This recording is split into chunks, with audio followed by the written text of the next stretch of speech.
Good afternoon. Monday's Wealth Creation Show. Jim, we are discussing the 8 steps to smart retirement planning today. This is a good one. When we spoke about this previously, it's something that I've thought a lot about recently, Yeah. especially for doing the show. And I know that it's in a lot of people, the forefront of a lot of people's minds who are investing. And the purpose of doing that is thinking ahead and planning for their retirement. So this is a really good topic, and we're going to cover the 8 steps that we think are smart retirement planning. Now, Jim, I know that obviously pensions and planning for the future is a big part of what fueled how you started out and thinking about your family and things. I tell you what, though, when I was late in my 20s, I went, who gives a shit? You didn't really think about it at that age. And now it's a completely different proposition, isn't it? Yeah. It's like, oh my God, it's like time is running out and I've not got enough money. See, I know, and people might think, oh, you're still young, but for me, it's like, well, I'm 37 this year, and I'm thinking, God, I need to really have a plan of action. Although it's always been in the back of my mind, you always think, I've got plenty of time, but that's not always the case. So that's what we're here to discuss today. You don't have plenty of time at all, to be honest. Time is the only thing on your side at this point in time, and the quicker you do this, the more you'll compound your wealth. Yeah, that's the most important thing. If you don't do something, I mean, the people, I'll be honest, this is how you probably say it. The youngins have got time on their side. And I tell you what, this is why I spoke down in London the other day, and I actually stood up in front of the audience and I did give them a wee intro, and I said, you know, how is it that somebody that's a janitor, normal wage, working for an employer, working for the local authority, can retire on a pension and ultimately be a multimillionaire or a millionaire at least. And yet, how is it that somebody works for their life and tries to invest as much as possible and maybe makes 100,000 to 200,000 a year, retires and they're stony broke? Yeah. And literally, this is what we're going to talk about, the wealth secrets in order to acquire these habits, in order to actually be able to, for anybody from any, and I defy anybody to tell me anything different, from anybody, from any background, even if you're homeless and unemployed at this point in time, I defy you to tell me you will not be successful in years to come if you didn't apply what we're going to talk about today. Yeah. If you didn't apply what we're going to talk about today, then you'll not be wealthy. If you do apply exactly what we're talking about, then you will be wealthy in years to come when you ultimately retire. It's a foregone conclusion.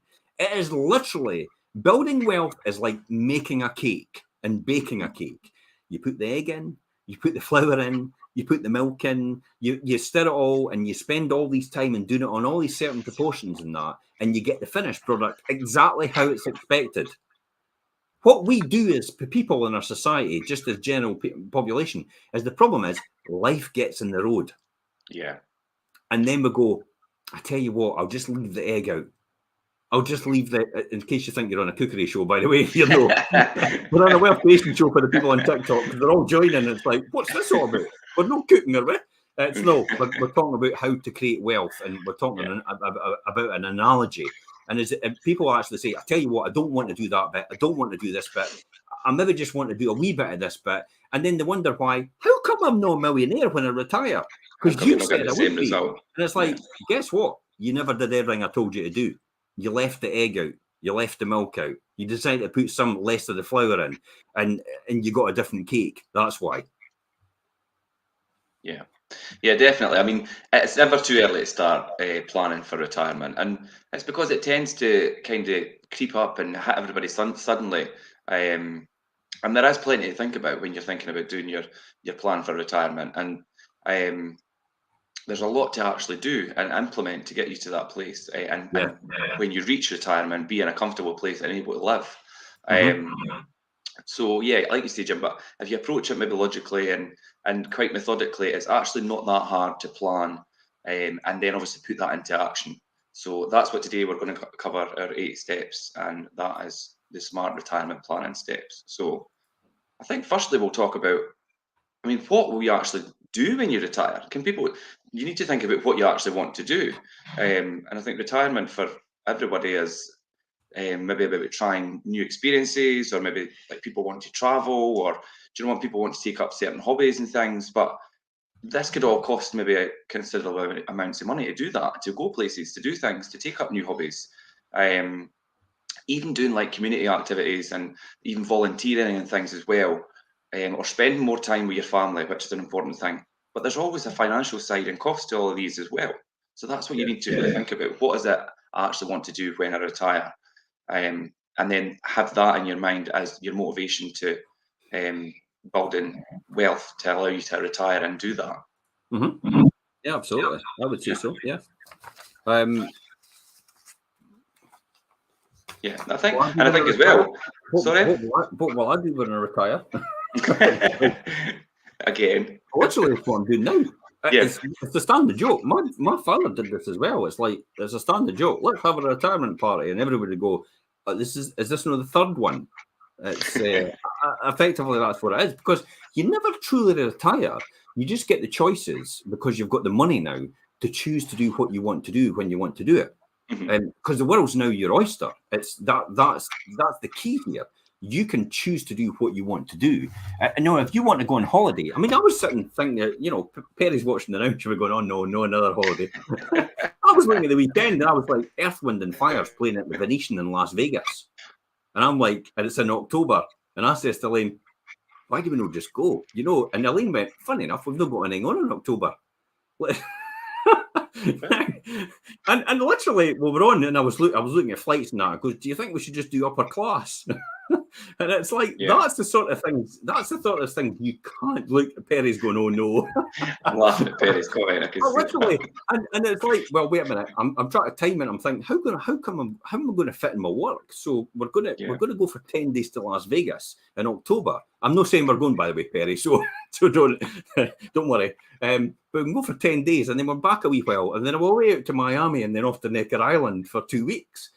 So is that going to really fit in October, November?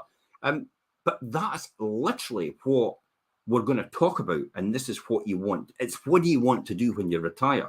Where do you want to be? Where do you want to go? Now, famously, the type of things I do, for example, in Spain, when I'm out in Spain, it's like, okay, let's get some sort of funding together. We'll do some funding, and we'll get some of these cats sorted out on the streets. So they're all, falling over the place, and they're all ill-treated, and none of them are neutered or spayed or anything. Yeah. So let's get some of this sorted out. And I'm funding that, to do that. And that's somewhere else, which is completely different to here. And then when I'm out in the Caribbean, when I was at Sandals Jamaica. Resort, when I was at Jamaica, I managed to convince Sandals Resort to actually follow in line with me and do a match funding for doing a catch and release and neuter and spay for their cats as well, because they were poorly looked after in conjunction with a local vet. And that's another thing we've done. Now, you can't do that with fresh air. It needs money. So this is why you have to think about what you really want to do. Now, for me personally, it's that. Climbing mountains is a big passion of mine as well. There's no surprise. I want to go back to Kilimanjaro next year. So there's another thing I want to do. So it all takes money. Newsflash, money is not the root of all evil. It's how it's used, It's the love of money. It's the root of all evil. Money is just a tool to help others and to enjoy the rest of your life and to enjoy it comfortably and help others in that respect as well.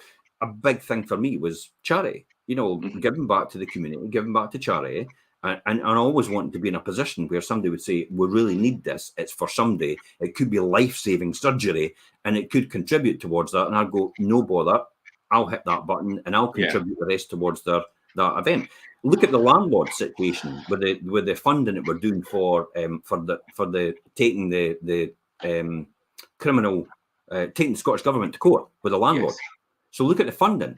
I'm probably one of the very few who've actually put £5,000 into that. I think the highest after that is £500. Yeah. But which is surprising, really, when you think about what they're. No, it's not. It's not, because there's only 235,000 landlords in Scotland with one property. Why should they care about putting money into that? They just need to sell their property tomorrow, and that's no their bother anymore. Yeah, that's why that's not getting enough, for that reason. But that's a different story. We're digressing. But these are all the things that you could never do unless you had money to do it. And this is why we're talking about retirement and planning for your retirement. And for young people out there, for people in their for people that are born from birth as well, your parents, if your parents have young children, you better get a pension out for them now. And you'll sit and say to yourself, what? Too early. A pension for my bairn, it's just born. Yeah.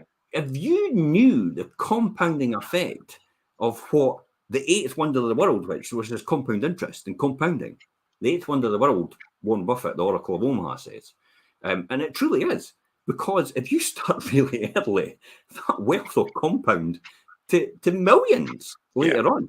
It's amazing how that compounds up. When you first explained it to myself, Jim, I don't have kids, but if I had kids, that would be something I would definitely be doing. See if you can take the one out for the dog. Dexter, see if you can get one for Dexter. A savings plan. If I thought I'd be allowed to, I'd probably do it. Yeah. But yeah, no, the way that compounds up if you've got kids is just it's astonishing. I mean, I didn't realise that. But let's give a quick example for people that don't understand what we're talking about. So £2,880 in every single year for a child from birth for the first 50 years. Now, £2,880 in 40 years' time is going to be like buying a Mars bar. But that's to give you an example in terms of purchasing power. So that's what you're putting in. You could put in a lot less. I put in a lot less in the very beginning because I didn't have much, but I started early with the children. And then what I did was, if you put the 2,880 in, the government will top it up to 3,600 automatically with the tax relief, even though they're not working from birth. So you're putting in 144,000 over 50 years. That's all you're putting in, 144,000 over 50 years. Remember, it's 50 years. That's not really that much when you think about it in the context of things. So you're putting that amount in, and they're topping it up by the 3,000 to 3,600, which actually puts up to about 165 grand. So you're getting money for nothing, basically, for putting 144,000 in. So you're immediately getting that uplift in what they're putting in the tax relief, what you're getting back from the government. So you're immediately making money on the money when you put it in. And then if it grows 2%, that 144,000 after 50 years, if it grows 2%, it'll be worth 400,000. If it grows 5% every year, it'll be worth 900,000. If it grows 10% every year, it'll be worth 4.6 million. That's crazy. Holy shit. No. 144,000, 4.6 million at 10% every year. And I'll have the naysayers out there going, but it never grows 10% every year. Who cares? If it grew 5% every year, it'd be worth 900,000. Yeah. And the stock market grows 4.4% every year for the last 20 years. I've actually gauged it. It's 4.4% in my fund that I've got in with Standard Life right now, in my pension fund. So every single year it goes 4.4%. So if I'm putting that amount in for my children, it's going to be worth 900,000 when they're retired. They'll effectively be a millionaire when they retire. Now, it's not going to be worth as much what it is today. But my point is, what do you think the government's going to do for you? No, shit. Yeah. Honestly, I have to be really determined and emotive about this whole thing. That's why I keep using these expressions. The government's going to do nothing for you. They want you to work till you die. Your objective is to get yourself sorted now, so you have that choice of not working till you die. When you retire, if anybody's 20 and 30 now, when you retire, there is going to be no pension, or literally the pension will be 80 years old when you'll get it, because they'll move the goalposts every single time. The government is stony broke. They can't fund anything. Everything's underfunded. Housing, NHS, police, services, councils, the whole lot's underfunded. There is no money. There's no magic money tree. It's not going to come from anywhere. So in order to be wealthy, just follow what John Paul Getty once said. Observe the masses and do the exact opposite. And do it differently, yeah. Yeah, do the exact opposite. Because that's how you set yourself away from everybody else. This is what people don't realise, the ticking time bomb. But my company pension's going to save me, everybody says. It's like, hold it. You know this. You've heard this before, Richard, and that's why you're going, no, it's no. No. Your company pension won't save you. Because your company pension is going to be the same as everybody else's company pension. And what do you think that's going to do with inflation? It's going to go up and up and up. What do you think's happening right now? Inflation's eating everybody's money because everybody's got an abundance of money right now. Yeah. So inflation's eating into that right now, and everybody's standard of living is quietly dropping while the equilibrium's coming back. And the people that have done something more than that, the people like me, and possibly you as well, Richard, yeah, have actually broken out of that equation. We're not in that 95% group anymore. By automatic assumption of doing what we're doing, we're separating ourselves into the 5% group. And the 5% group isn't about being super wealthy at this point in time. It's having that mindset to become that person that you're aiming to be. Yeah. That's why you're in the 5% group. That's why people say that. 4% of these people are super wealthy. And they're actually financially independent. 1% are super wealthy. And I don't see rich, because rich is money. Wealth is assets. Assets, yeah. And assets not taxable. Money is taxable. Yeah.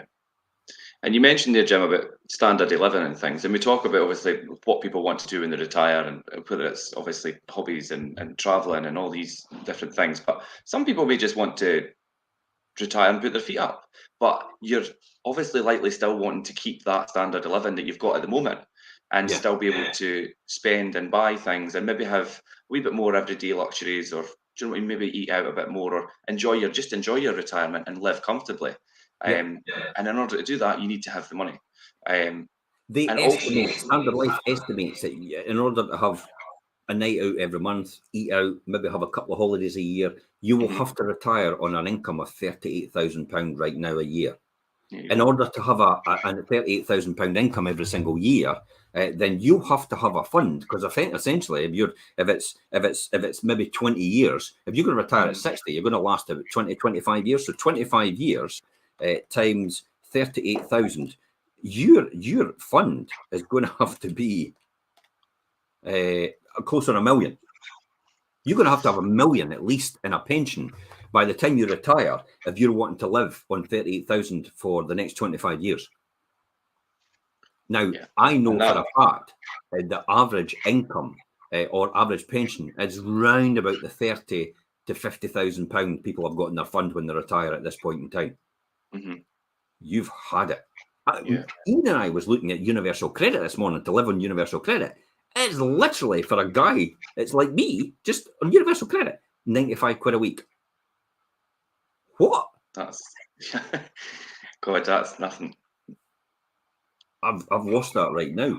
Yeah. And just in the time I just said 95 quid. There you go. I've made it again. And the time I've said 95 quid, I've made another 95 quid. But that's because assets are accumulating wealth for me, and they're building over time, and I'm earning money out of them as well at the same time. This is grow rich while you sleep. This is what I prescribe to, where the systems are all set up so you don't have an involvement. It's not based on your ability to form. And that's what will set you free. Whatever level you want will set you free. You just have to choose what level and put the hard work in for it. It doesn't come for nothing. It doesn't magically appear. You've got to actually work it and put effort in for it. Yeah, you need to work it and put the effort in order to, like you say, maintain that standard of living when you get to retirement. And we're going to talk just shortly about actually when you will retire and how long retirement actually is for people now, because it's a lot longer. But there is also things you need to think about at the point of retirement, and that's maybe like, think about what you're going to do with your home. I mean, are you going to spend money maybe upgrading your home so you could live comfortably in there? Are you going to downsize so that things are maybe cheaper for you to run? Or are you going to move closer to family? Do you know what I mean? For obviously, like, be closer for people when you're obviously in your later years. They're all things you need to think about as well. And even if your plans maybe change, simply thinking about what you'll do and how you'll be able to do it is really time well spent, and you really need to think about that. And the age you're going to retire is something that you need to factor in as well.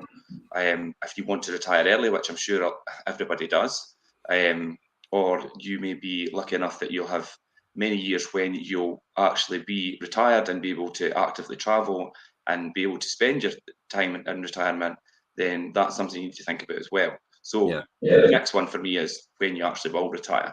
Because that's obviously retirement age and things is changing. I tell you, it's quite frightening. Okay, so this is my view of retirement.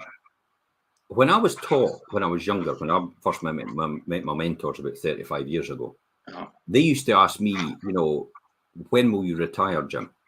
And I went, well, what's the pension age? Is it 65? Yeah. Okay, so it'll probably be 65. And he went, oh, right, okay. So why would you not retire earlier? I went, oh, I never really thought about it. He says, so what's stopping you from retiring? It's the money. That's it. It's not age that determines when you retire. It's the money. Mm-hmm. You can retire and do one. Retirement to me is not about sitting on the porch watching your dog die and watching the world go by and your rocking chair. It's literally about doing what you want to do when you want to do it. Again, I had a discussion with him this morning, and he was saying Alison works as a teacher, and she can't comprehend what she'll do when she actually retires. And it's like, what will I do? Because it's so regimental what they've had to do all these years. And that's what it's like for a lot of people when they're looking to retire. It's like, what will I do? I'll just keep working. Do you really want to lie on your deathbed and think, I wish I'd spent more time at work? Now, for me, essentially the answer to that is probably yes. I was going to say, it depends what you do. A lot of people, there's people that really love their job and enjoy what they do.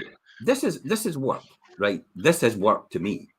But it's not work in the context that anybody else would think it's work. I love doing this. Imagine getting up every single day and punching the air and thinking, yippee, giving yourself a high five. And I think, this is great. I've got a pulse. Yeah. I've got a pulse, everybody. I'm alive. That's as content as it gets for me. Everything else is a bonus after that. And if you're still here and you've got the time and you've got the money, it's great. Literally, it's a fantastic feeling to have. But you'll never get that feeling unless you do something about it now. And because the feeling that you're going to get when you retire eventually, for most people, is I can't do what I really wanted to do when I was younger. Because I'm now not capable of it because your body doesn't allow you to do it. Yeah. The image that I was told, I remember they used to say to me, one of the guys used to stand up and say, Jim, one day, he talked about his vision about retirement. And he says, I imagine myself running along the beach after my wife, in an exotic location. He says, and when I catch her, it's like, wow. And it's like, but he said, I would never want to get to the stage where I could imagine myself trying to run along the beach with my Zimmer frame. And when I eventually catch her, I'll know what to do. Because I'm that old. It's just like, hello, I just not working anymore. Come in number 5. Oh, God. But it's true, though. Are you still alive? Yeah, that's true, though. And that kind of, to think it like that, then the age of retirement really comes into question then. Most people die within 18 months of retiring. Yeah. That was the statistic at the time when I was actually, when I was getting taught. It's like most people die within 18 months of retirement. It's like, that is frightening to think that you've done all that effort, put all that time in, and literally you've got 18 months to enjoy it. And that's when some people say, well, I'm just going to go for it now and spend. It's like, oh, what happens if you last longer?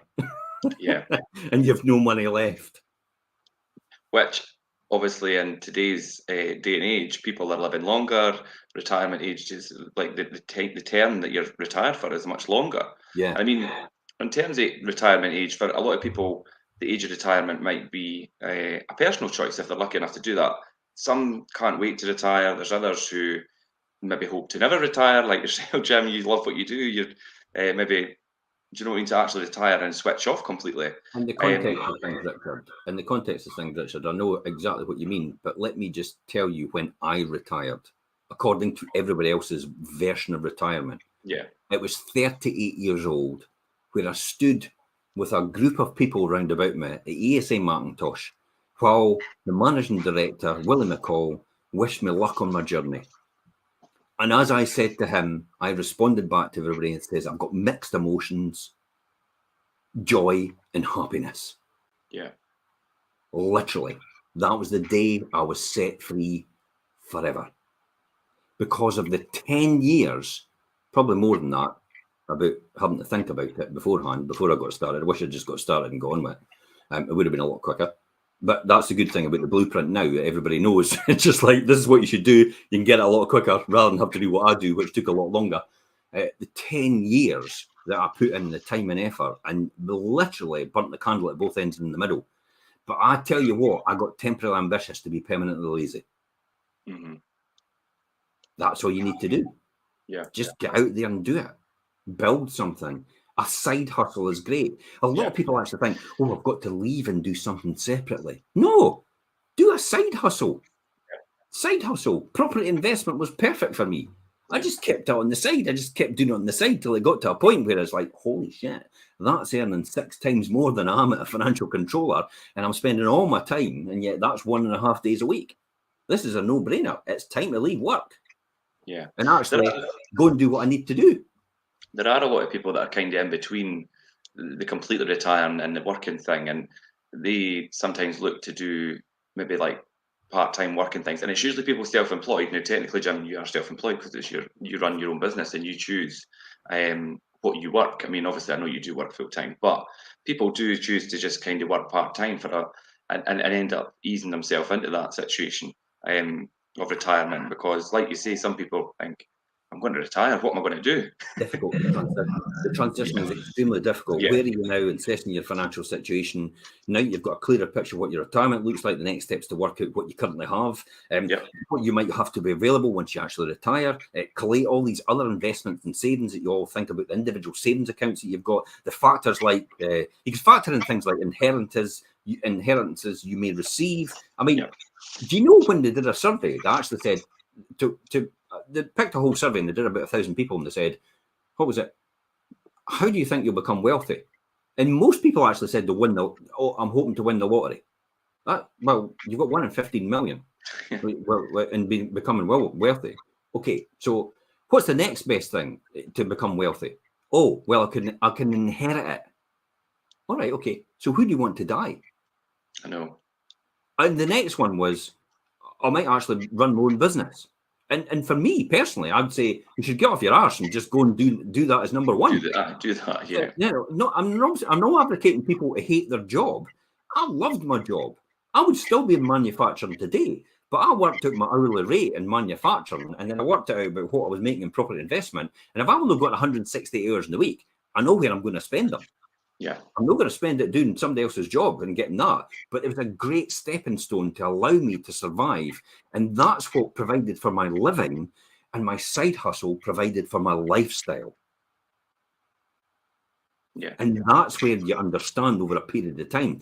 But you only get that by learning from other people far more successful than you, and actually understanding and learning their stories about how they did it. I'm still learning every single day. There'll never be a day that I won't learn from someone else. Whether it's what I shouldn't do or what I should do is another story. So you may already have that workplace, or already have a workplace or a private pension. So or a private pension, but if you need to know how much you're currently worth and how much money you've got invested as well as there might be, what you need to have when you retire. Do you have that house that you can downsize to? Do you have that house that you can sell off? I mean, we're in a house that's probably about 450 grand, 130 grand mortgage on it. So we've got a huge amount of equity in it. We've got a next house we're moving to anyway, and I'm renting. There's no way I'm buying another house. I'm renting. I'm going to release all that money, and I'm going to have a great time. I've got no intention of leaving anything for anybody, because the kids have got enough as it is, because I've built that for their wealth over the period of time. So I'm going to have a great time, but I'm going to leave a legacy for them and, generational wealth. But that's another thing for me. So your own home might be worth a huge amount of money, but don't leave it too late. Release that money as quick as possible. Buy-to-let properties, obviously, the other investment I invest in. There's stocks and shares, things like gold. Apparently, gold's no traceable. Somebody said the other day, that's why we buy gold. It's no traceable. If you cash it in, nobody knows where the money's come from. Really? I was just going to say that. But it's that's not something I do, because everything's traceable for me. I'm quite above board with being an accountant previously. I was always the one that was taught. The first 2 lessons I was taught when I walked in the door is you'll never get away from death and taxes. That's it, really. And the next one was ignorance of the law is no excuse when it comes to taxation. Yeah. So you can't say I didn't know, because they'll accept that, and never F with the customs and excise. If you know what that F word means, never F with the customs and excise, because the customs and excise have got higher powers and more powers than the police. And they will literally they'll always get you. They will literally throw you in Guantanamo Bay and you'll never be seen again. That's literally what they could do. So never mess with the customs and excise. That's the VAT man, by the way, if anybody knows that. And imports, exports duty. So think about that. What you're going to invest in, where is you going to get it? Be wary of your over-independence in some asset class. I mean, I've got it all in property, but the reality is I've got a huge amount of equity. So over-dependence, who cares? I just start selling some off. If I do a fire sale, at least I'm left with $1 million, $2 million, or whatever it is. So that'll do me nicely. So I'm okay with that. I'm fine with that. Now, wherever you plan to invest, remember to take inflation into account when assessing the current asset, the future of assets, and all the rest of it. Remember, you could be retired for a very long time and you don't want to run out of money. That's what a lot of people's fears are. Yeah. Now, I'll be honest. If you've geared yourself up properly and you've got no debt and you've got quite a good lifestyle, you can enjoy that lifestyle. Mm-hmm. And if you can afford to live on 9,200 quid, which is the state pension, and there's two of you for £18,000 cash in your hand every year for 2 state pensions, that's all right. If you've got everything paid for you. So why should you bother about running out of money if you've got a guaranteed state pension? That's my thoughts on it. Because I know a lot of people actually hoard it. My mum and dad's worse for it. Oh, it'll all go to you. It's like, I'm not caring. I don't need it now. You're too late. It's like, you should have spent it and enjoyed yourself at the time. But unfortunately, they're not in a position to do that. This is important as well. Richard, what should we do? Should we be talking Well, I was just going to say, like, you're talking about obviously your parents and they've obviously put a lot aside and things. So it's maybe probably a good idea when you're thinking about retiring and that is talk to a professional and formulate an actual plan. Do you know, once you've established what your retirement is going to look like and where you want to be and what you want to be doing, look at your current finances and your situation and get in a professional to help you formulate a plan.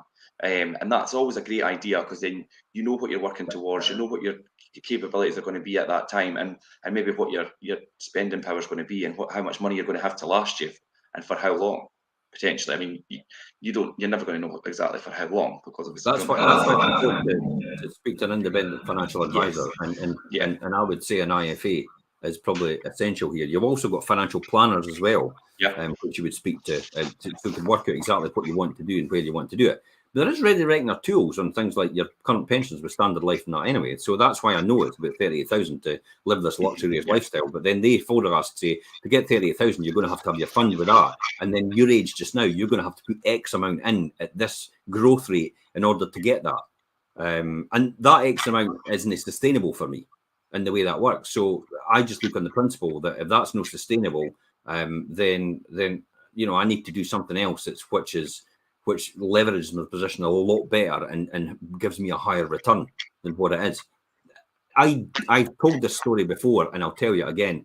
I remember phoning up Standard Life in the very early years of my investment strategies, what I was doing here, basically when we didn't really have two halfpennies to rub together, or 2 pennies to rub together, if anybody knows that, what that saying is. So I phoned up Standard Life. Standard Life was on our endowment. It was free. It was not connected to a property investor investment plan, and I said to them, what are you returning every year? And they said, well, we're returning about 5-6% every year. And I said, can you return 25% every year? And they went, no. And I went, well, cash the policy in now, because that was my benchmarks for investment strategy. It was literally 25% return on capital, and I kind of have that benchmark right now. And everybody goes, holy shit, how do you do that? Honestly, there's people that still go, you're joking. That's what you aim for every single time. People think that's unrealistic, but I'm of an opinion. It's like, let's aim for the stars. And I tell you what, if I hit the moon on the way down, I've probably got better than what everybody else is. But everybody else is like, if I can just get a 6 or 8% return, it's like, I wouldn't be entertaining that. Yeah. So, yes, I mean, people might think that's quite unattainable, but for you, it seems to have worked, Jim. It's a formula. It's a pattern for success. It's a numbers game every single time. And once you understand that unique relationship between numbers and all you need to do is make sure you've got people that can manage that situation. And that's you guys. You're taught to do that. That's your strategy, and that's what I've taught you to do, is manage it so the numbers actually stack up and they come true every single time. There's no magic formula here. It's just like literally a blueprint strategy, and it's like what McDonald's do. It's, well, there we go. We'll just duplicate every single time. That's all I do, duplicate.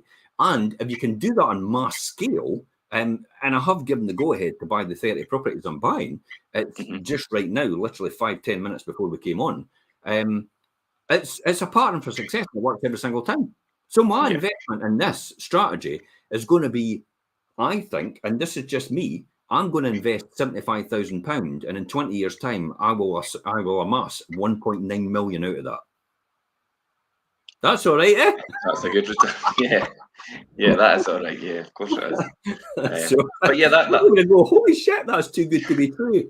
If you understand the dynamics and how it works. Listen, if I don't even get anywhere near that, even if I've got 1 million out of that, or even 500,000, I'll be jumping for joy. Yeah. But to actually see that happening in 20 years' time, wow, that's a huge return. But then look at what I've done now. I took 23,000 and turned it into 5 million. Yeah.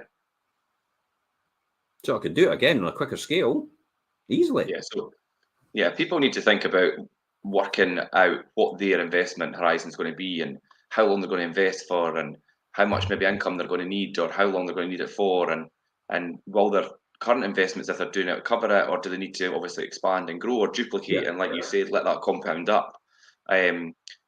Or if people already have a pension, do they need to start increasing their contributions, or would they be comfortable spending less now and saving more for the future, in order for them to hit their goals earlier? And like you say, Jim, the people to look at and the professionals to seek financial advice for, in particular, independent financial advisors, IFAs, are the way to go. And they aren't restricted in the advice they can give. And some financial advisors also offer the financial planning assistance and things as well, which is really important to speak to the professionals. Absolutely. It does, hey, listen, when you start talking about that, it does sound like a snooze fest, doesn't it? Yeah, I know, but boring pays well. But, so. Yeah, exactly. Boring does pay well. I was reading Atomic Habits probably a couple of days ago. I was reading it this morning again, but the section I'm talking about, it was the other day, and he was talking about how boring pays well and how to enjoy the journey more than anything and enjoy the boredom. Because literally, buy to let, if it's done right, it's pretty boring. It's pretty monotonous. It's the same thing every single time. But if you can learn to enjoy that journey and understand this is generating huge amounts of wealth later on, you're fine. You'll win every single time. It's the people that settle. Then they get to a certain point in their life and they go, "That's enough for me," and then they're out of it. And then they don't realize in the last couple of years, it's when it's a meteoric rise in their wealth as a result, just by hanging around longer. You know, the person that becomes successful, and every person in the world has become successful, is just because they kept doing the same thing, but they hung around a bit longer than the other person. That's all. They hung around a bit longer. They were in there longer in that game. They were present. They just kept going at it every single time. You could see that.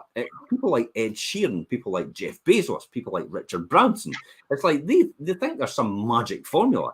It's not. They just hung around longer and they just kept doing more things to do that. And they made more winning. They won more than they lost. Buffett talks about that all the time. He says, look, we make stupid decisions all the time. And we'll lose money quite a lot, but the object of the exercise is to make more money than you lose. That's all. So you accept the losses. It's just you've got the wins, but you'll never have the wins without the losses, because you can't win every single time. You have to put it out there, and you have to invest, and you have to try in different sectors. But that's what we talk about to develop an investment strategy. I mean, once you've assessed all these factors, it's time to develop that investment strategy and work closely aligned with your goals as well. And this can be done with help the financial advisor when you choose one. But remember, the most important factor is to start investing as soon as you can. Start investing as soon as you can, for goodness sake. It's like I've just given you the keys to wealth and showing you exactly what you should be doing, how you should be doing it, and to develop that wealth. So invest now and keep investing for the future. That's key. between you and I, the other week we had this kind of pep talk. You had spoke to myself, and it's true what you say. That don't sit on your hands if you've got the ability to do it and the tools and the knowledge to do it. Then do it. Don't hang about. Don't procrastinating. Well, think about it. If you hadn't bought a property yet, it's like you'd be losing 500 quid a month. Yeah, you're effectively losing 500 quid a month. Hello, if I took 500 quid out of your pocket every single month, you'd be going, "What you playing at?" Yeah. But because you don't see it and you don't realise it's the opportunity of making it, and you just forget about it. You don't actually realise that that's what you could generate, and that's the key. So.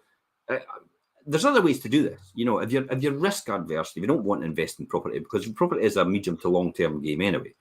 You can do ISAs. They're very attractive for investment strategies. But ISAs alongside your pension. But you've got to remember as well, you have £1,000 personal savings allowance in interest. So you could earn up to £1,000 in interest in your personal savings allowance, and you won't be taxed on it at all.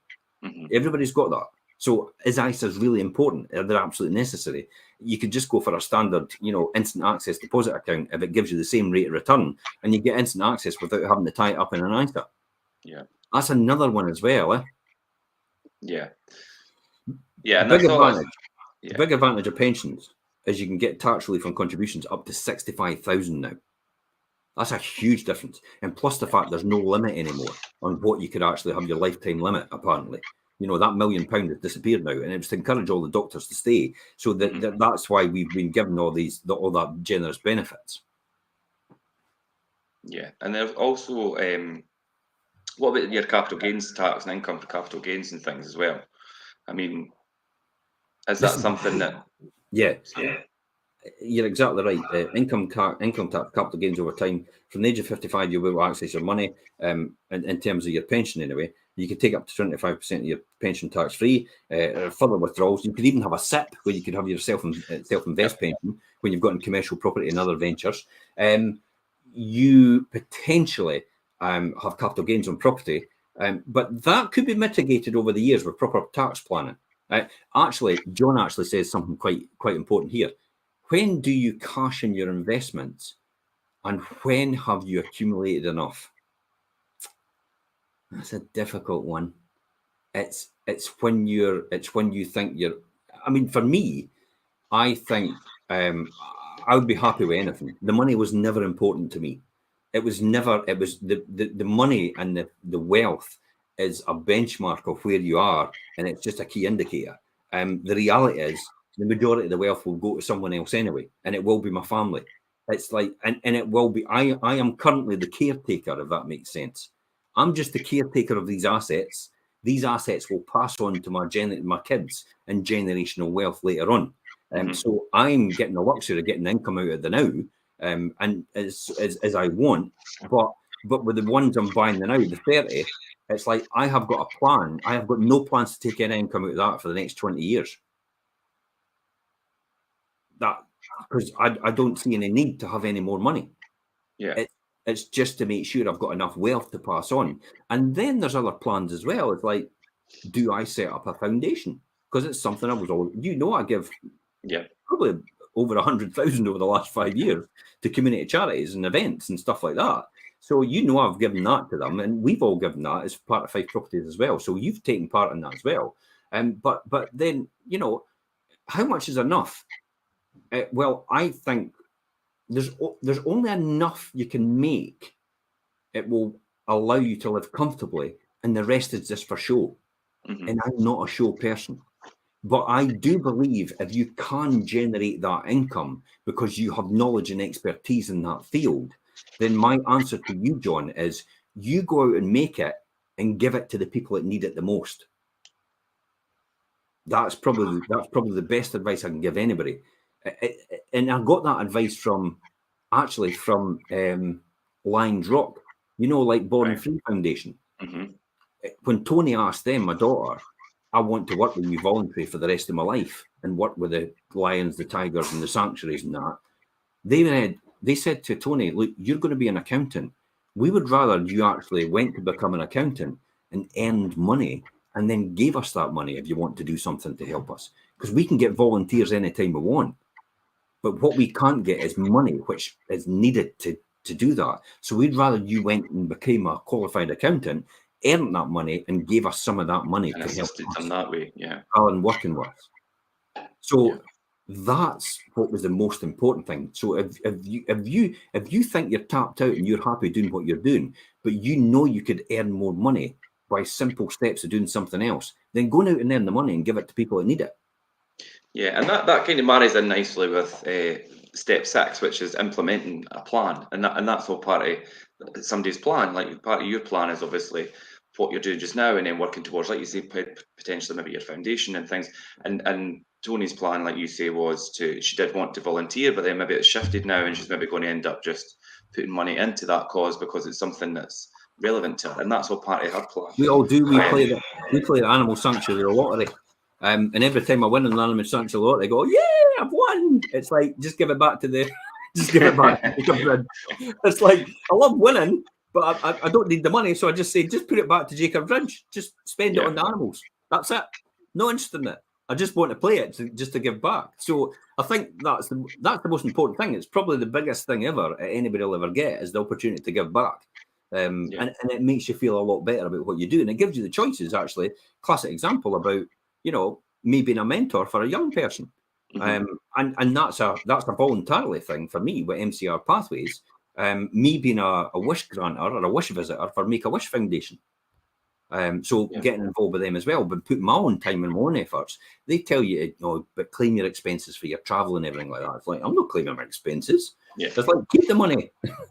And I did say to them, look, if I claimed it and then gave it back to you and I gave you the tax relief on it, would you be better off me doing that?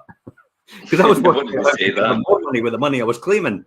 It was just the way I thought, hey, I could claim the money and then I could just give it back to you and get the tax added on from the government. So therefore you get more money back. But they says, no, we'd rather just, and I said, forget it then. I'm not going to claim anything. I'll just, you can have the money. That's the key here. So that allows you to do what you want to do. So develop investment strategies, make sure you've got that allowances, make sure you self-invest PEPs are quite important and tax efficient for you as well. Unlike traditional pensions, self-invest PEPs, which are generally offered a limited number of investment opportunities, options with SIPs. You choose what to invest in and when. Choices include equities, bonds, funds, investment trusts, and even property. For both ISAs and pensions, actually, you have a choice of investing in income for growth, and income or for growth, for both. Each has its own merits, but if you choose income, then your income from the pensions will automatically be reinvested if you want. And we'll look at more in this, probably later on. But key to remember here is we are not advisors. Okay, I am not a financial qualified planner, all the rest of it. This is based on my personal experience, that's all. So it's just an opinion. And remember, opinions, you can take it or leave it. You don't need to. It's not gospel. So don't come back to me and say, Jim said. It's like, because some people can come back and it's like, okay, but Jim said, but you never actually explained your full circumstances. And that's often when I get these questions on the landlord investor groups. And then I say to people, you should really go to a financial advisor and actually sit down in front of them, because while on the face of it, it seems right for you to do what I'm about to tell you. I don't know your full circumstances. So I don't know for an individual, the circumstances might be different. I don't know what you're planning right now or what we're talking. Yeah, and that's the important thing, is always seek professional advice from people, and especially like when you get to this point and implementing your plan and looking at, obviously, right, it's time to invest, and then speak to maybe an independent financial advisor. They can help you make the right choices. They can make you maybe help match up things that maybe will match your risk profile, or where you might invest, and maybe who with. For example, if you've got an established company with a good reputation and track record, you'll be able to offer investments to a different range of things, for cautions throughout. Obviously, maybe more adventurous, or maybe some that are maybe a wee bit more cautious. Do you know what I mean? I'll put you in that position where you are able to seek advice for somebody and make the right choices for you individually, as opposed to just listening to something generic. And it is important to remember that we're drawn on your experiences here, Jim, and things when we're talking about your journey. It might not always be the same for everybody else. Mark makes quite good points here. Mark, the driver, says people are brainwashed. Mark actually started with property investment when the credit crunch came. Mark was in like a rap, a drain pipe. It's like, I'll buy that, I'll buy this, I'll buy that, I'll buy this. It's like brilliant investment strategy. Exactly what I could have done, but I wouldn't have done because it was a conflict of interest because we were selling the property, so we weren't allowed to do that. So he took the opportunity and ran with it. Perfect.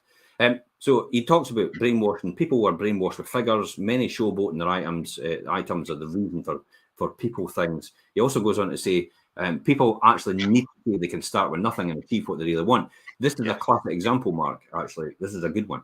I remember when people are asked when they won the pools. It was always when you win the pools, what will you get? Now the pools were about horse racing or was it? No, it was the football fixtures. So when you got a draw, you got certain points, and you got a lot of points, you'd win the pools and you'd win $1 million. And everybody used to get asked, when you win the pools, what would you do when you win all that money? And people used to go, I'll start my own business. And immediately I used to say, you'll be out of business by the end of the year. Because what they don't realise is they think the money is needed to start the business, but it's not. The money is generated by you starting the business, which actually funds the business. And that makes it a viable business. But often people that get money say, I'll start my own business, and they just pump all their money into the business and actually don't make any money to keep it going. So eventually it fizzles out and does nothing. So it's about starting with nothing and actually achieving what you really want out of that experience. It goes on to say, people struggle to experience real freedom and work towards that, setting up for a free future. That's really what you're after. People want to be free, but they don't realize how free they need to be, because the state will control everything you do, regardless, because that's the way the system works. It's indoctrinated into that system. You know, the pensions, everybody's assumed that you'll get a pension from the state. Everybody's assumed that you get a pension from your work. But guess what? If you just want the same as everybody else, keep doing the same as everybody else then. Don't have a side hustle. Don't do anything else with your money. Yeah, I mean, and if you choose to do your side hustle and invest, then, I mean, these can vary, obviously, across a lot of different sectors. Obviously, property is what we talk about predominantly, but it could be into technology. It could vary depending on, obviously, location and geography. It might be a specialist thing in a certain another criteria. It might be maybe ethical investments, or maybe investments in smaller companies. Some people have investments which are much higher charges than others, and it's always pays to check them first. And make sure when you're choosing to invest in a certain area. Absolutely. Yeah. So I think in the planning stage, I think for most people, making regular contributions is the way forward. And not only does that serve to build up with your investments, it becomes part of your regular budgeting and how you do things, and getting into that routine, which lowers the temptation to simply spend your money. You should reinvest, like we say. When you've got the money coming in from your initial property investment, reinvest it in another one. And like you say, duplicate. And that's the best way. Discipline yourself and don't take a break from it. Just keep disciplining yourself, regardless of how much it hurts you.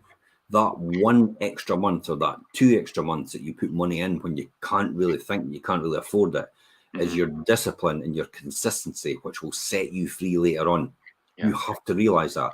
Do you know, when I was working this weekend, things that I was doing, I mean, it was just minute things, and I know it sounds absolutely ludicrous, but in my mind, every time I did something, I heard the cash register going cha-ching.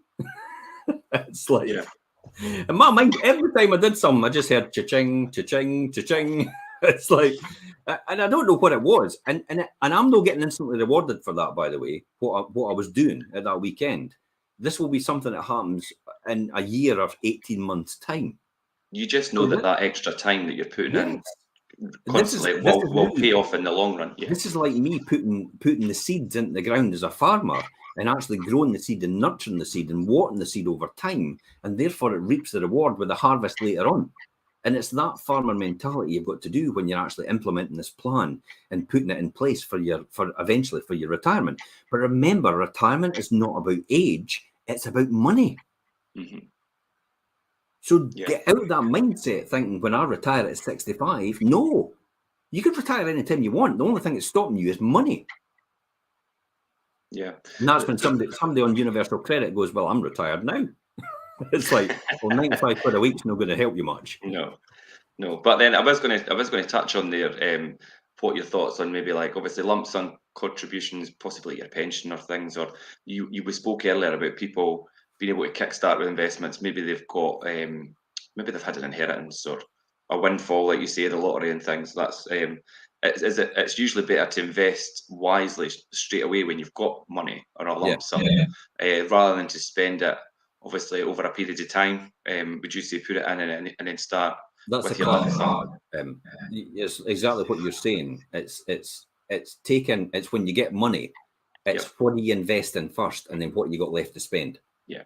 And a lot of people actually just put it on instant access accounts and leave it there, and they dip into it now and again. Oh, well, fancy a wee day out or a wee holiday or a wee this, and then by the time they get to the end of the next 2 or 3 years, they've literally got nothing left, and it's not made any money for them at all. It's literally made nothing, but they thought they would leave it aside just in case they needed it. And every single time they saw it as an easy option to actually just spend every single time. And then they started using credit cards. Incidentally, I was hearing a story about someone. They were moving their credit cards from 0 to 0 to 0 to 0. You know how you do that?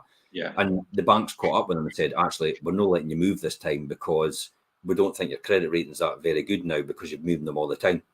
And he's about to go into 36% interest. Yeah, well, it's your own fault for getting caught out on that and playing with other people's money.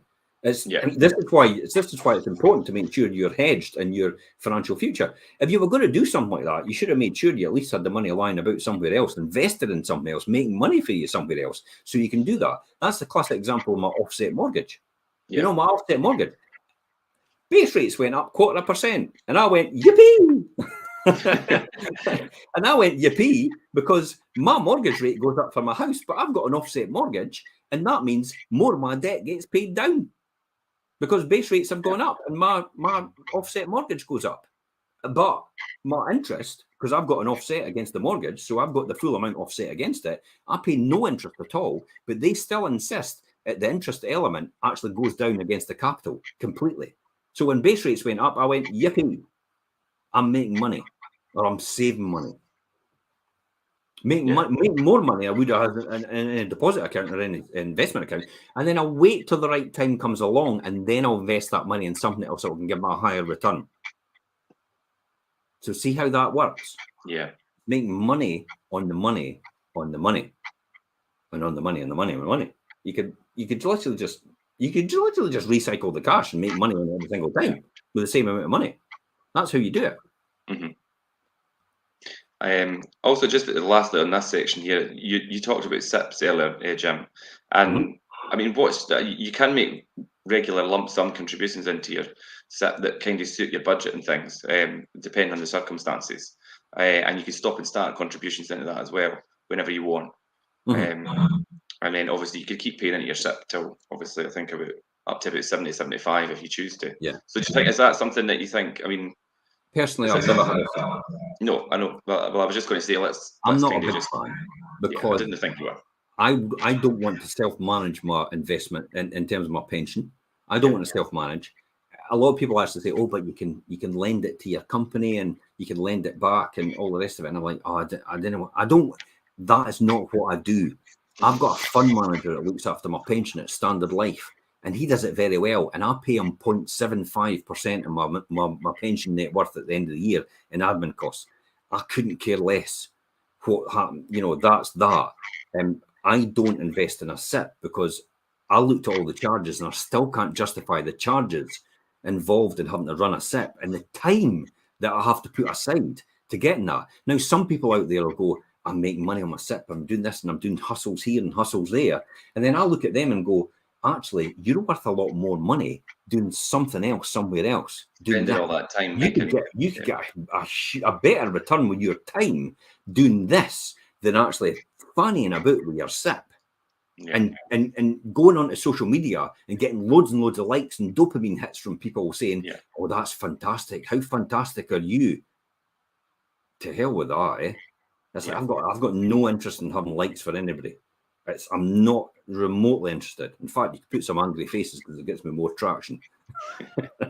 You get But more yeah, traction from angry faces if anybody wants to do that on the emotions on social media. They think it's something that everybody also want to see then. But I haven't. I've got no one. See, when you get beyond that point of actually giving a toss about what anybody else thinks, it's like yeah, you just I can't be bored anymore. Why do I need to justify to anybody? You know, hey, look at me. I'm not bothered. I could go away and hide under the rock for the rest of my life and still be happy. This is just a means to an end about helping other people get to that area. John actually says, so when do you move investments? When's the right time to recycle? My answer to that is I don't move my investments, and I recycle. Yes, I take money made and I reinvest and I build up the wealth, because the reinvestment is tax deductible, because that's actually repairs, improvements on stock, which actually builds up the wealth of the property itself, keeps the tenant in longer because they want to stay with a landlord that actually looks after them continuously and actually improves the property over a period of time.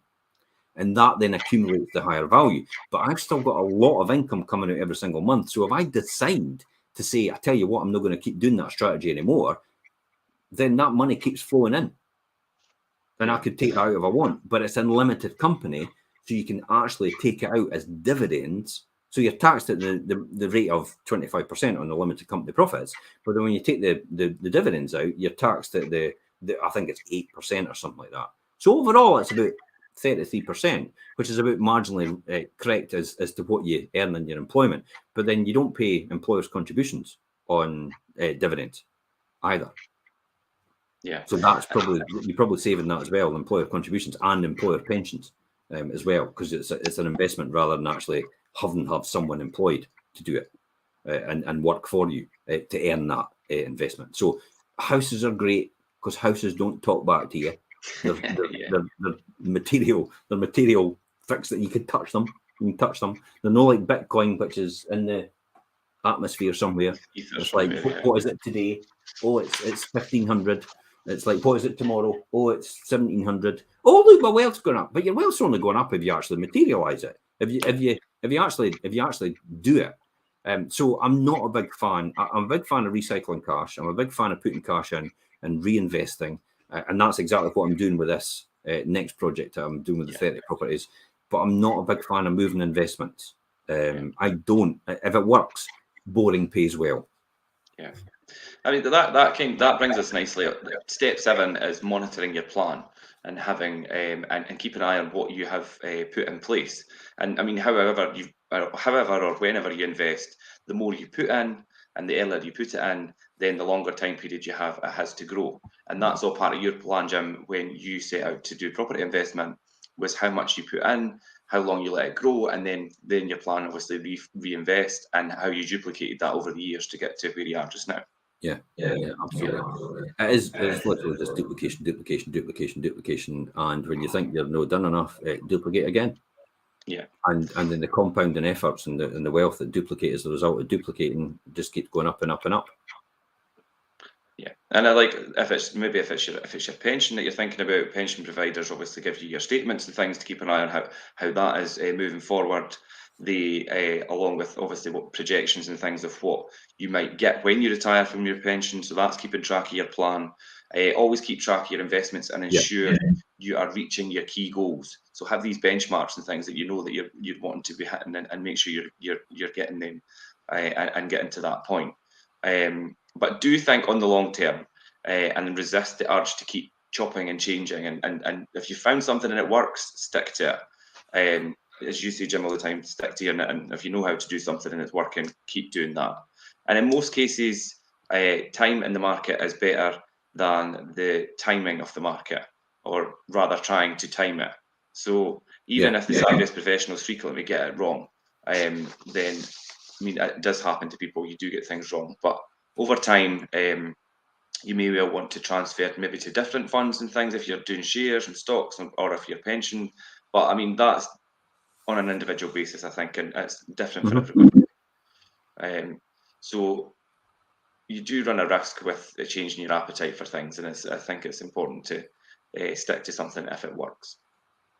Absolutely agree. Long-term market trends, changing tax, retirement legislation, your tax allowances, your personal situation can all mean it's a good idea to adjust how you invest. Yeah. But before switching, remember to check if there's any charges on switching, any other hidden costs, or any factors to factor into your calculations. Yeah. There's no surprise. Well, for example, the multiple dwellings relief, I'm going to have to pay another 20,000 in tax, just for buying these properties. I never factored that in, but it still makes sense. It still makes it workable for me in terms of what I'm doing. So it is exactly what you said there, Richard. It was a really good phrase there. You said it's not about timing the market; it's the time in the market. Time in the market rather than timing it itself. If you look at everybody, it's the richest in their field or the wealthiest in their field. It's the people that have actually stayed in that field the longest and specialised in it the most have actually made the most money. And it's the same with your investment strategies. If you know as a winner, don't deviate and change it's like, oh, I'm making so much money in this. I tell you what, I'll go and do this. It's like, you're going to make the same amount of return. It's this multiple strategies thing that everybody keeps going on about. Multiple strategies, multiple income strategies was a term developed for people to sell you more courses. Yeah. That's what it was designed to do.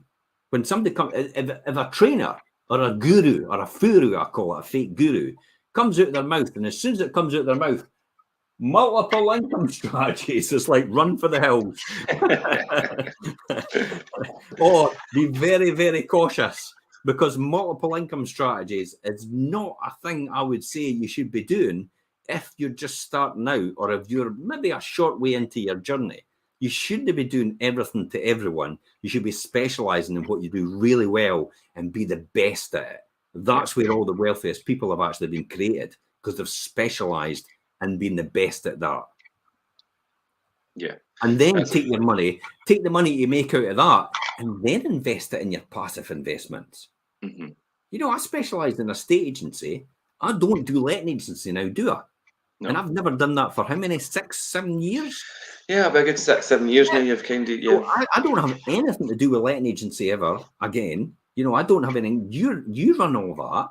I specialise in being the best estate agent in Scotland, because that's where my income's generated. Then I take that income and I invest it in property as a result, but also take the investment in property I've got and I invest that in property again. And then I take that income as well and invest some of it in my pension, because it's linked to the stock market. And then at the same time, everything begins to go up over a period of time. And oh, boo-hoo, it's dropped for a wee time. It's like, who cares? And next year and the year after, it'll probably be different, and it's gone up again. I've not realised it, so it makes no difference to me. Mm-hmm. It's only a paper loss. It's just on paper. So why would I waste any energy about what I've lost? Because I've not lost anything. I've still got the asset that actually makes the money. Because the rent doesn't go down. The rent's still there. Yeah. Even if the property value goes down, the rent's still coming in. In fact, I would argue that if property value went down, then the yield would go up, because the true value is a lot less now, so I'm making more. I'm making even more in terms of return. Yeah, that's a good point, Jim. Yeah. So it's not about the capital appreciation or anything like that. That will happen as a natural byproduct. It's about the income you generate from the investment at that point in time and how you reinvest it later on. That's the key to financial wealth and success in terms of how you do it in any field. You could take that with anything. You could take that with having a job as a financial controller. Mm-hmm. I have a job as a financial controller in industry. This is what I did. I took my money I made in financial controller. I invested quite a substantial amount of my income every single month. And then what I did, and my time as well, I put my time in, that was my investment as well. And then I had what I had left to spend. At one point in time, we literally just lived on £12,000 a year. That was our income for us. All the rest went into investments and property when we first started out. And we were both earning. So it shows you how much we ploughed in. Yeah. But that's how you do it, with the time on top of it, and also the work that you're putting in through yourself. Your time. This is the time you put in. So I've not got the time to do this, I hear people saying. Okay, so I'll show you how to get another 1 hour a day And another 1 hour a day is effectively 365 hours a year. And divide that by a normal working week, which is 37.5 hours. I can show you how to get another 10 weeks. How would you like another 10 weeks of your salary? Yeah, it would be good if somebody came along and gave you 10 weeks of your salary for doing nothing more than existing. That's all.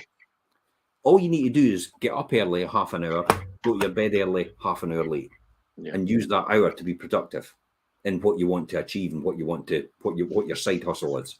Spend that hour you get every single day extra and do that. So anybody out there that tells me I've no got time is talking shite. Right, okay. It's true though. It's true, and I hear it, and I find myself thinking sometimes like, oh, I've not got enough time. There's not enough hours in the day. I've not got enough time, and there is always the scope to create more time. You could have all the time in the world, and this myth about you've got to get 8 hours a day is rubbish. Yeah, your body will tell you when you need to sleep. If you're one of the people that gets worried about you getting up in the middle of the night, I actually got up in the middle of the night last night. I got up and I just got up. Don't writhe about in your bed. Don't go, oh, I'll fall asleep eventually and get upset about it. Get up, have a cup of tea, watch the telly. Don't go on your phone because that's interactive. Just watch the telly. Change the subject in your mind. Go back to your bed in half an hour to an hour's time. You'll sleep like a log. You'll get better quality sleep than actually writhing about and trying to think, oh, I can't sleep. It's like, it doesn't work. And that's okay to do that. Your body works well with that. That's natural for you to do that. So don't feel that you're not getting the right sleep, because this myth about you need to get 8 hours sleep or a certain amount of hours sleep is not true. Probably check out, there's loads, Diary of a CEO has it all.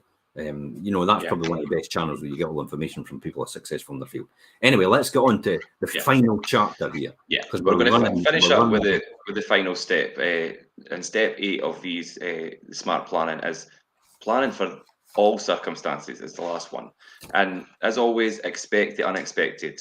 And property investment and lettings and things, we're all too aware that you need to prepare for the unexpected, or at least plan for this to a reasonable extent.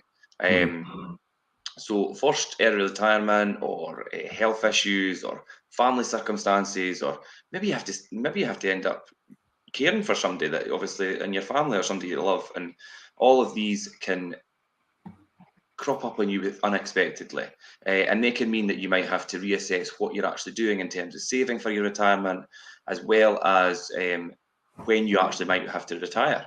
So this is, you need to be aware of this and think of this in terms of your retirement plan. You could have it all set out and planned, and circumstance could change without your control. So consider taking out maybe insurances that are relevant to your circumstances. That could be maybe like life cover, or maybe income protection. Do you know what I mean? If you have to stop working unexpectedly for any reason. So, I'll tell you a classic example of what we did. It was maybe about 2 or 3 years back when I was still concerned about negative equity. I'm not anymore.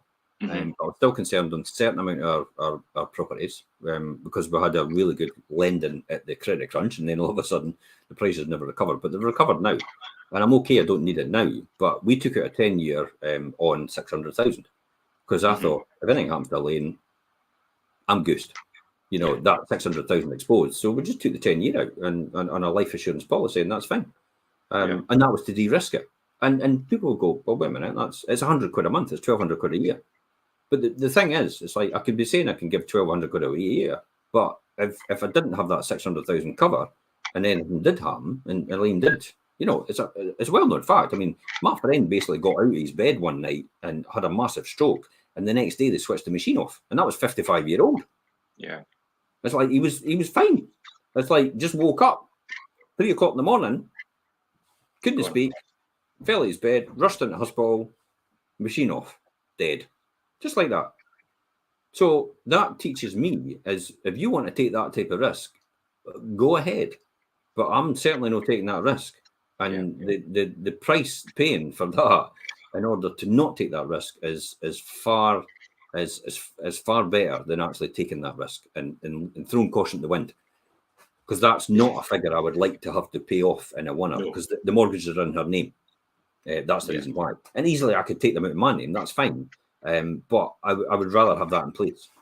Yeah, and that's smart planning and things as well, and preparing for things like any circumstances that could come up. Yeah, people might also want to maybe assist family members and things during their retirement, and this is one that we spoke about. For example, property prices are high, and many people are choosing to help their children and their grandchildren with buying a property. So obviously, maybe helping them put deposits down and things. Yeah, that's something that happens a lot now, more than it did previously. So that's something to factor in. Possibly, you might need to do. Ensure that you have an up-to-date will, and this will make life easier for you and your family and things. If the worst does happen, like you say, Jim, you were just talking about obviously planning ahead if anything was to happen.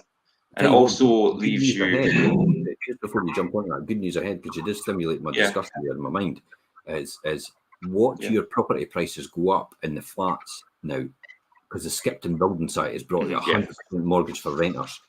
So what do you think that's going to do? That's going to inject more money into the system, and renters are going to buy the properties they're possibly in. And that tends to be the properties like I've got right now. So could you imagine how that's going to push that market up and actually cause a wee mini boom in that sort of price point? And that tends to be in round about up to the 100,000 mark. So if your property is up to 100,000, then you could see good appreciation over the next couple of years while these mortgages are more and more introduced, because Skipton's testing the water right now.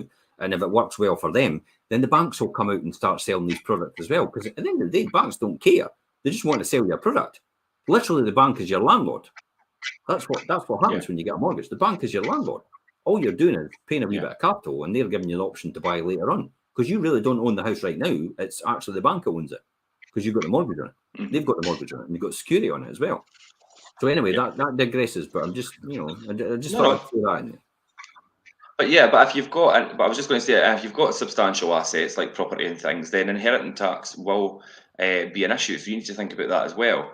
But the more you plan your legacy and things, and the sooner you do it, the less your beneficiaries, which obviously are in your will and things, are likely to have to pay. So that's something to think about as well. And then inheritance tax, most pensions are exempt from inheritance tax. If you're able to pass on any remaining pension funds that you've got, you can do that via your will. Instead, you'll need to arrange this with your pension provider by obviously completing an expressions of wish within your will to pass that along.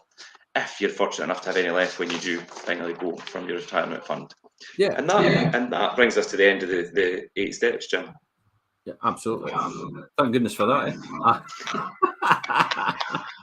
Who would have thought retiring and planning for your future was so exciting? But I'll tell you what, it is. And I feel sorry for the that have actually missed all this. The folk that have hung on to the end have gone, holy shit, that's something I've learned, I'll tell you what. And I'll probably start investing now and probably putting aside for my pension in drips and drabs. And I'll see the benefits later on. And in years to come, maybe 1 or 2 people, because it's very rare. Remember, there's a 95% and there's a 5%. So you'll probably 5% of this audience listening and tuning into this will probably get some benefit of this right now, and the 95% will not have heard a thing that we've said. None of it will have computed, and that's fine. You can go back and go to your normal day-to-day stuff and just get on with it.